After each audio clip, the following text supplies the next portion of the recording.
ദൈവനാമത്തിന് മഹത്വമുണ്ടാകട്ടെ. ഇന്നേ ദിവസം ബിലൈറ്റ് എന്ന ചാനലുമായി നിങ്ങളുമായി സന്ദർശിക്കുവാൻ ദൈവം നൽകിയ കൃപയ്ക്കായി നന്ദിയോടെ സ്തോത്രം ചെയ്യുന്നു.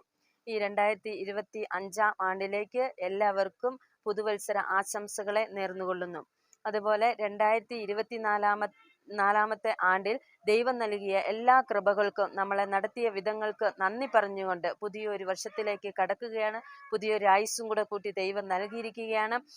അതുപോലെ നമ്മൾ വേദപുസ്തകത്തിലേക്ക് കടന്നു ചെല്ലുമ്പോൾ ആവർത്തന പുസ്തകം 10:12 പറയുന്നു, നിന്റെ യഹോവയായ ദൈവത്തെ നീ ഭയപ്പെടുകയും അവൻ്റെ എല്ലാ വഴികളിലൂടെയും നടക്കുകയും അവനെ സ്നേഹിക്കുകയും അതുപോലെ പൂർണ്ണ ഹൃദയത്തോടും മനസ്സോടും കൂടി സ്നേഹിക്കുകയും ചെയ്യണമെന്ന്. ആ സ്നേഹം ദൈവം നമുക്ക് നൽകിയിട്ടുണ്ട്. സ്നേഹിക്കപ്പെടുകയും സ്നേഹിക്കുവാനും ഈ ലോകത്തിൽ നമുക്ക് നൽകിയ ഏറ്റവും വലിയൊരു മൂല്യമാണ്, രത്നത്തിൻ്റെ ഒരു മൂല്യമാണ് ദൈവം ഇത് നമുക്ക് നൽകിയിരിക്കുന്നത്. അതുപോലെ തകരാതെയും തളർന്നു പോകാതെയും നമ്മളെ പിടിച്ചു നിർത്തുന്ന മരുന്നാണ് സ്നേഹം.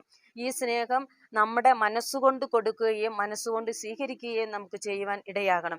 അങ്ങനെ ഈ 2025 ആണ്ട് എല്ലാവരെയും സ്നേഹത്തോട് കൂട്ടിച്ചേർക്കുവാൻ, സ്നേഹബന്ധങ്ങളെ കൂട്ടിച്ചേർക്കുവാൻ നമുക്ക് കഴിയുമാറാകട്ടെ. അതിലൊരു ചിന്ത എനിക്ക് ദൈവം നൽകിയ ഒരു കൃപയാണ്. അതെന്തെന്ന് വെച്ചാൽ പ്രാർത്ഥിക്കുക, സ്നേഹിക്കുക, ക്ഷമിക്കുക. ഈ 3 വിഷയങ്ങളും നമ്മൾ ദൈവസന്നിധിയിൽ വെച്ച് പ്രാർത്ഥിക്കുമ്പോൾ ബാക്കിയെല്ലാം നമുക്ക് ദൈവം നൽകപ്പെടും.